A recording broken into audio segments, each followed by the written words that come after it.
नमस्कार दोस्तों, मैं अविनाश दास रेशनल कबीर यूट्यूब चैनल में आप सबका हार्दिक स्वागत करता हूं। साथियों, यदि आप इस चैनल को सब्सक्राइब नहीं किए हैं तो सब्सक्राइब ज़रूर करें, शेयर करके अपने साथियों तक पहुंचाएं, बेल आइकन को प्रेस करें, ऑल नोटिफिकेशन ऑन करें और मुझे कमेंट ज़रूर लिखें। साथियों, जैसा कि आप जानते हैं, अभी मैं पुस्तकों पर आधारित बातें आप तक पहुंचाता हूं। अभी हम ये कबीर और रामानंद नाम की किताब है दोस्तों, इस पर ये तीसरा एपिसोड बनाने जा रहा हूं। हम जो है ये दुनिया में जो प्रचलित है कि स्वामी रामानंद जी से ही कबीर ने ज्ञान अर्जित किया था, उन्हीं के शिष्य थे। ये जो है पूरा प्रचलित है, भारत ही नहीं भारत के बाहर भी ये जो है बात प्रसिद्ध हो चुकी है। इसी बात का पोस्टमार्टम कर रहे हैं दोस्तों कि रामानंद के जड़ में क्या थी और रामानंद के जीवन में क्या थी, और उसके जड़ में जो थी उससे वो कितने अपने आप को उबार पाए थे, और उनके जीवन में जो था उसको कबीर ने कितना ग्रहण किया था। इस बात को भी हम समझने के लिए किताब पढ़ रहे हैं। परम पूज्य सनात साहिब जी इसके रचनाकार हैं। और दोस्तों, बहुत ध्यान से पूरे एपिसोड, जो पिछले एपिसोड है उसको भी आप देखिए और अगले भी देखिए, फिर आप जो है स्वयं निर्णय लेंगे कि इन दोनों का संबंध क्या था या इन दोनों की विचारधाराओं में समानता कितनी है। इन सब बातों को आप समझ पाएंगे दोस्तों। अब इनके कार्यकाल भी, जीवन काल भी आप समझ पाएंगे। तो अभी हम चलते हैं दूसरे चैप्टर पर, धर्म शास्त्रों में शूद्रों एवं अति शूद्रों की स्थिति। जो स्वामी रामानंद जिन चीज़ों को स्वीकार करते थे, जिन चीज़ों को प्रचार करते थे, वो चीज़ें हैं दोस्तों धर्मशास्त्र।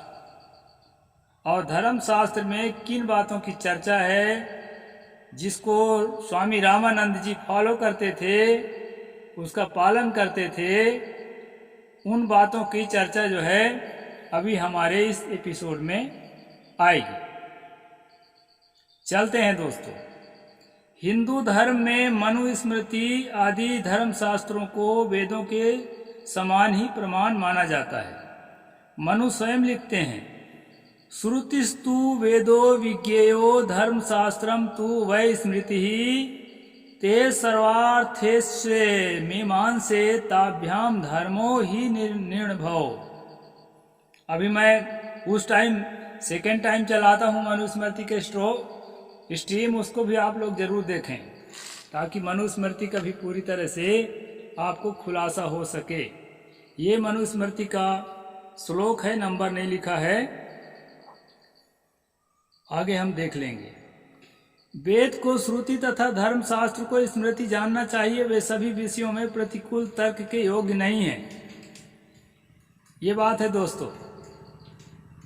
वेदों को श्रुति, वैसे भी वेद और उपनिषद को श्रुति माना जाता है। श्रुति का मतलब है सुन सुन करके आगे बढ़ाई हुई परंपरा। और उसको श्रुति क्यों कहा गया है उसका कारण भी मैं बता देता हूं, आप चाहे जांच कर लेना।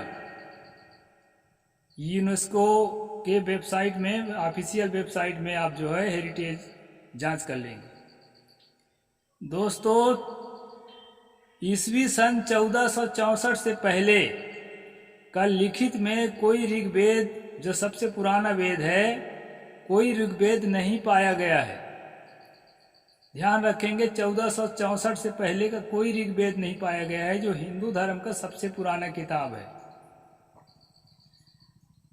तो विद्वानों ने जब पूछा तो दावा किया गया कि नहीं, हमारे यहाँ जो है लिखने की परंपरा नहीं थी। गुरु द्वारा शिष्य को, पिता द्वारा पुत्र को बताया जाता था, सिखाया जाता था, फिर उसी तरह से वो ढोते फिरते थे। इसको श्रुति परंपरा कहते हैं। ऐसा जो है उन्होंने बहाना बनाया। दोस्तों, ऐसा बहाना तो कोई भी बना सकता है। बाइबिल के रचनाकार, बाइबिल के मानने वाले भी कह सकते हैं कि हम तो करोड़ों वर्ष से, जब से संसार सृजन हो, कहते ही हैं, तब से बाइबिल हमारा है संसार में, हम श्रुतियों पर चलाते रहे, इतने दिनों से जो है लिखित में आना शुरू हुआ। ऐसा वो भी कह सकते हैं। जिंदा अवस्था वाले भी कह सकते हैं, कुरान शरीफ वाले भी कह सकते हैं। ये तो सदियों से चला आया है मौखिक रूप में। तो ये बहानेबाजी जो है ना, ये जो है आज की जनता जान रही है कि कितनी पुरानी है आपकी परंपरा। तो इसमें जो है श्रुति कहा गया है दोस्तों, इसलिए मैं बता दिया आपको। 1464 से पहले की कोई किताब नहीं है इनके पास लिखित में। वैसे मौखिक में कुछ ना कुछ बातें तो पीढ़ियों से सबके चली आई है, ऐसा नहीं है कि इन्हीं भर के चली आई है। अच्छी बातें, बुरी बातें, अनेक तरह की किंवदंतियाँ, कहावतें, कहानियाँ हर समुदाय में चली आई है, लेकिन वो जो है नहीं माना जाता, लिखित को ही माना जाता है। दूसरी बात यह है कि अगर संसार के सब लोग लिख पढ़ रहे थे तो आप कि यहाँ एक भी पढ़ा लिखा आदमी नहीं था क्या? पूरे कुरान पढ़ते, जो कि कुछ भी नहीं लिखा।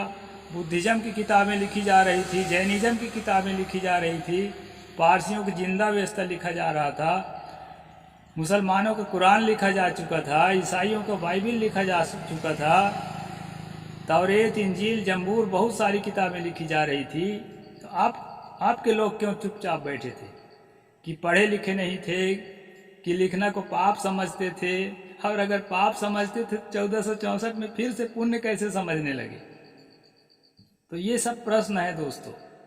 तो ये जो है कहता है कि जो है श्रुति कहा जाता है वेदों को, और धर्मशास्त्र कहा जाता है स्मृतियों को, और इनके खिलाफ कुछ भी सोचने बोलने के अधिकार किसी को नहीं है। ऐसा क्यों लिखा है आप नहीं बोल सकते। इस चीज को फॉलो कर रहे थे स्वामी रामानंद। जो कुछ भी जैसा भी लिखा है धर्मशास्त्रों में, वेदों में, स्मृतियों में, उसको स्वामी रामानंद फॉलो कर रहे थे और लोगों को फॉलो करने के लिए मोटिवेट भी करते थे। ये बात है, क्योंकि उन दोनों से ही प्रादुर्भाव हुआ है, यानी श्रुति और स्मृति से ही धर्म निकला है, ऐसा कह रहे हैं। अतः हम इस संदर्भ में वेद को लेकर धर्म सूत्र, स्मृति तथा पुराणों में शूद्रों की स्थिति के संबंध में संक्षिप्त जानकारी करने का प्रयास कर रहे हैं।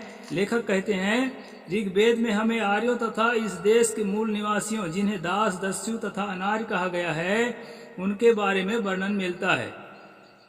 यहाँ के मूल निवासियों को अभी हम पिछले एपिसोड में बताया है कि दास, दस्यु, यानी दास तो थे ही, वो मतलब उनका टाइटल था मेरे हिसाब से, लेकिन ये लोग उसको जो है सेवक के और गुलाम के अर्थ में दास बोलते थे, दस्यु बोलते थे डाकू चोर के अर्थ में। तो ये कहा जा रहा था, अनार्य कहा जा रहा था। अनार्य का मतलब बुरा आदमी। और जो है मूल निवासियों को दास, दस्यु, अनार्य कहा गया। इनके बारे में वर्णन जो है वेदों में मिलता है, खासकर ऋग्वेद। किस प्रकार आर्यों तथा अनार्यों में भयानक युद्ध हुए हैं और किस प्रकार वैदिक ऋषि उन मूल निवासियों के उच्छेद के लिए, विनाश के लिए इंद्र तथा अन्य देवताओं से प्रार्थना किए हैं। अंत में आर्यों ने दासों को पराजित किया और उन्हें बंदी बनाया तथा उनके दास कर्म करवाए, मतलब सेवा में जोड़ दिए। यहीं से शूद्रों की उत्पत्ति होती है। शूद्र नाम की कोई चीज पहले नहीं थी। इस कहानी को हो सकता है मौखिक रूप से आर्य लोग चलाते रहे होंगे, लिखित तो 1464 में ही आया। तो ये जो है ना, दास बना लिया गया यहाँ के मूल निवासियों को, और जो है वहीं से उत्तर वैदिक काल शुरू हो गया। पूर्व वैदिक काल खत्म हो गया, उत्तर वैदिक काल शुरू हो गया, और यहाँ के मूल निवासियों को गुलाम बना करके उनके साथ जो है किस तरह से व्यवहार करने के नियम दिया है उसको आगे देखेंगे। सबसे पहले जो है एक काल्पनिक बात को हम देख लेते हैं जो ऋग्वेद में लिखा है। ब्राह्मणो अस्य मुखमासी द्वाहु राजन्यकृता उरु तदस्य द्वैश्य पद्भ्याम शूद्रो अजायत। ये ऋग्वेद जो है 10वां मंडल के 90 श्लोक और 12वां जो है मंत्र है। ब्राह्मण उसका मुख था, बाहु क्षत्रिय, वैश्य, जंघे और पैर से शूद्र पैदा हुआ, ये इसका अर्थ है। ये ऋग्वेद में जो है पहली बार लिखा गया कि ब्राह्मण जो है उस परमात्मा का मुख था, मुख में था, मुखमासीत, मुख था, और बाहु जो है, ये भुजा जो है उसके जो है क्षत्रिय था, और वैश्य जो है जंघा था, और पैर से शूद्र पैदा हुआ। मैं मनुस्मृति के पहला अध्याय में ये बात आपको बता भी चुका हूँ। वहाँ भी इसी तरह लिखा है, श्लोक में अंतर है लेकिन इसी भाव से लिखा है। वेदों में तथा ब्राह्मण ग्रंथों में धर्मशास्त्रों में विस्तार हुआ। महापंडित राहुल संकृतायन लिखते हैं, आर्थिक तौर से पराजितों को भीषण शोषण होता ही था, सामाजिक तौर से भी उन्हें बहुत हीन समझा जाता था। गृह समाज एक वैदिक ऋषि ने मान लिया था कि देवताओं ने ही उन्हें अधम नीच वर्ण बना दिया है। ऋग्वैदिक आर्य पृष्ठ 19। ये जो है कौन लिखते हैं? महापंडित राहुल संकृतायन। तो दोस्तों, उनको जो है शोषण तो होता ही था पराजितों का, आर्थिक तौर से, सामाजिक तौर से भी उन्हें हीन समझा जाता था, ताकि उनके अंदर अच्छी तरह से हीन भाव प्रवेश कर जाए, वो अपने आप को हमेशा के लिए समझ लें कि मैं इस स्तर का आदमी हूँ और मेरा खानदान इसी स्तर का है। इस तरह उन्होंने धीरे धीरे जो है दबाते चले गए। धर्मशास्त्र का इतिहास में डॉक्टर पांडुरंग वामनकाणे लिखते हैं, ब्राह्मण ग्रंथों में शूद्रों को वही स्थान प्राप्त है जो स्मृतियों में है। स्मृतियों में और ब्राह्मण ग्रंथों में, ब्राह्मण जो है किताबों का नाम है दोस्तों, शतपथ ब्राह्मण, गोपथ ब्राह्मण, ऐसे करके ब्राह्मण किताबों का नाम है। उनमें जो है यहाँ बता रहे हैं पांडुरंग वामनकाणे कि ब्राह्मण ग्रंथों में शूद्रों को वही स्थान प्राप्त है जो स्मृतियों में प्राप्त है। मनुस्मृति में पढ़ता ही हूँ रोज, उसमें देख ही रहे हैं आप क्या स्थान प्राप्त है। इससे स्पष्ट है कि आर्यों द्वारा विजित दास और दस्यु क्रमशः शूद्र में परिणित हो गए।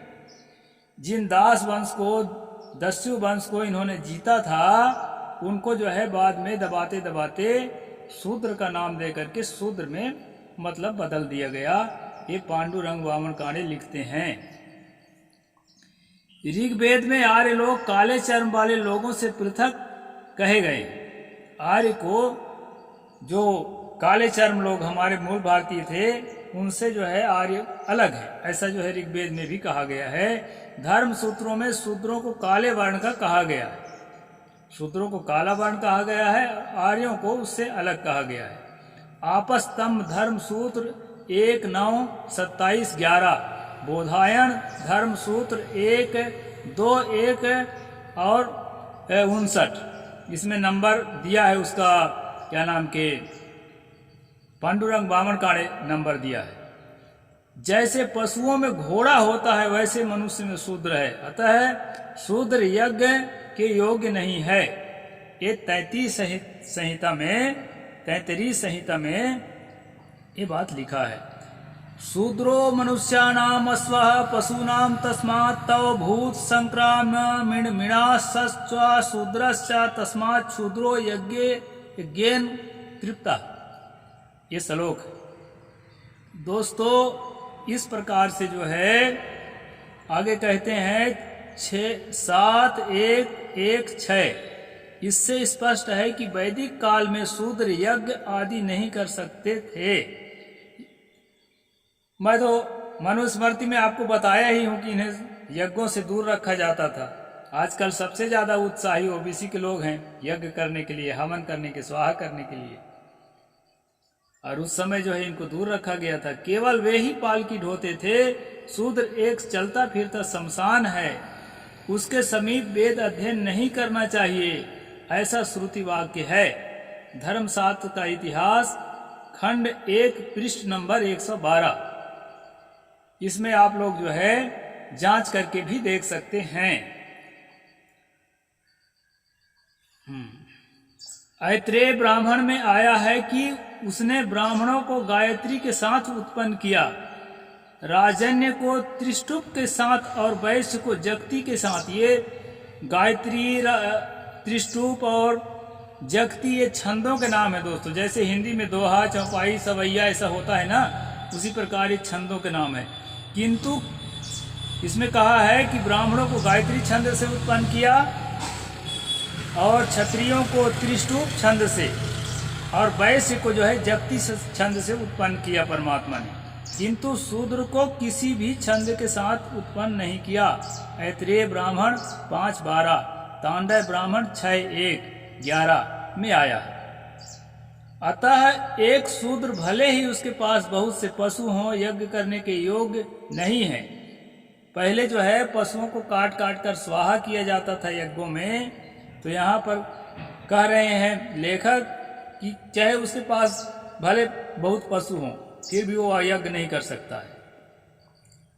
वह देवहीन है, उसके लिए अन्य 3 वर्णों के समान किसी देवता की रचना नहीं की गई है। न तो मंत्रों की रचना की गई है और न तो देवता की रचना की। शूद्र के लिए यानी मूल निवासियों के लिए इस तरह कोई रचना नहीं की गई है, क्योंकि उसकी उत्पत्ति पैरों से हुई है। पुरुष सूक्त की ओर संकेत है, जो अभी हम पढ़ आए हैं उसकी ओर संकेत है। यथा पदभ्याम शूद्रो अजायत, इस तरह कहा जा सकता है कि पशुओं से संपन्न शूद्र भी द्विजों के पद पूजा किया करता था।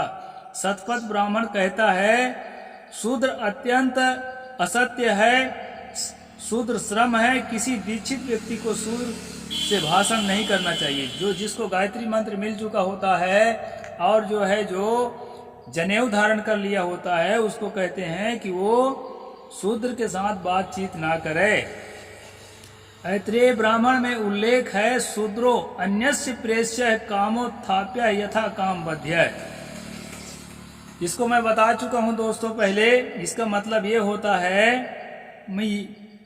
कि जो है अन्यस्य प्रेष्य, दूसरे के द्वारा प्रेष, दूसरे के द्वारा कहे अनुसार काम करना है। अपने से बोलना, सोचना या करना कुछ भी नहीं है। इसको अन्यस्य प्रेष्य कहते हैं संस्कृत में हैं। फिर कहते हैं कामोत्थाप्य, जहाँ चाहो ऑर्डर दे दो कि यहाँ झोपड़ी बना लो, और जब चाहो वहां से उखाड़ने के लिए भी कहो, जैसा चाहो वैसा स्थापित करो। इसका मतलब है कामोत्थाप्य यथा काम बध्य। यदि नर बलि चढ़ाना पड़े तो जो है जितने की आवश्यकता है उतना जो है आप उसका वध कर सकते हो शूद्रों का, मूल निवासियों का। इस प्रकार जो है ये ऐत्रेय ब्राह्मण में ये बात लिखा गया है।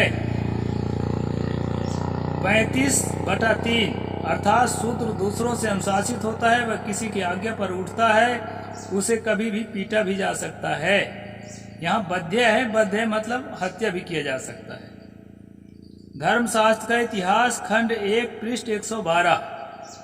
जो लोग कहते हैं कि वैदिक काल में भेदभाव नहीं था, उन्हें उपर्युक्त उदाहरणों को ध्यान पूर्वक पढ़ना चाहिए और निष्पक्षता पूर्वक विचार करना चाहिए। श्री काणे जी ने साफ लिखा है कि वैदिक काल में बहुत पूर्व चंडाल और पौलकस निम्न जाति में उल्लिखित हो चुके थे। ऐत्रेय ब्राह्मण छांदोग्य एवं बृहदारण्यक उपनिषद के आधार पर गणना करें तो लगभग 5 दर्जन से अधिक जातियों का उल्लेख किया गया है। 5 दर्जन, 12 पंचे 60 जातियों का वैदिक काल में, पुराण काल में नहीं। पुराण काल में तो आज के काल में तो 5645 जाति है, हो गई है। 6545 जाति हो गई शूद्रों की कुल। तो धर्मशास्त्र का इतिहास खंड 1 पृष्ठ 177। तो ये बात है दोस्तों, ये रामानंद के प्रसंग में हम पढ़ रहे हैं कि रामानंद के विभाग में जो मान्यताएं थी वो ये मान्यताएं। फिर आगे हम पढ़ेंगे कबीर के विभाग में क्या है। अभी वहाँ तक पहुँचने में कई दिन लगेगा। तो आज की स्ट्रीम मैं यहीं पर पूरा करता हूँ। अधिक से अधिक लोगों तक पहुँचाएं और सच को जो है समाज में स्थापित करें। साहेब बंदगी, जय जोहार।